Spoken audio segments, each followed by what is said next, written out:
चलिए गाइस शुरू करते हैं। Meaning of nationalism.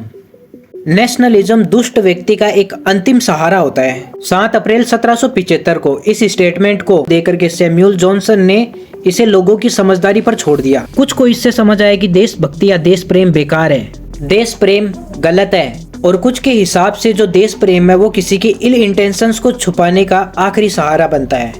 पर ऐसा क्यों नेशनलिज्म के इमोशंस को इतनी जल्दी मैनिपुलेट किया जा सकता है, और क्यों ये किसी का इतनी आसानी से सहारा बन जाता है? ऐसा इसलिए है कि जो नेशनलिज्म की आइडियोलॉजी है उसके पीछे जो बेस इमोशंस है वो है पेट्रियोटिज्म का।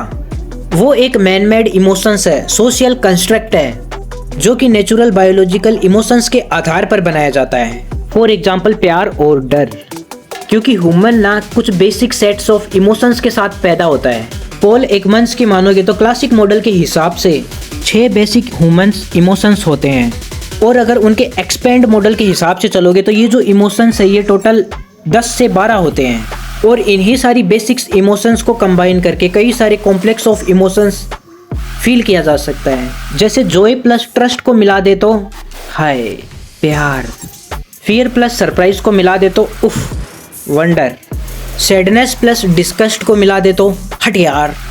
वैसे ही ये पेट्रियोटिज्म, नेशनल प्राइड या नेशनलिज्म एक कॉम्प्लेक्स फीलिंग है जिसका ना बेसिक इमोशंस अलग अलग होता है, लेकिन ये जो भी एहसास है वो तुम्हारे अंदर ऐसा ही नहीं आता है। बचपन से लेकर के तुम्हें multiple pledges and poems recite किए जाते हैं ताकि तुम अपने देश के प्रति लॉयल हो सको, ताकि तुम्हें ना ये एहसास दिलाया जा सके कि कर्ज है तुम्हारे ऊपर देश का और तुम्हें इसके लिए लॉयल होना है, तुम्हें सॉलिडेरिटी दिखानी है उसके लिए। ये कंडीशनिंग एक दिन, एक साल, एक हफ्ते में नहीं हुई है। सालों से हमें इस तिरंगे को सैल्यूट कराया गया है, तुम्हें ना उसकी इज्जत करना सिखाया गया है, ताकि जब भी गवर्नमेंट को मौका मिले तुम्हें इसके नाम पर मैनिपुलेट किया जा सके।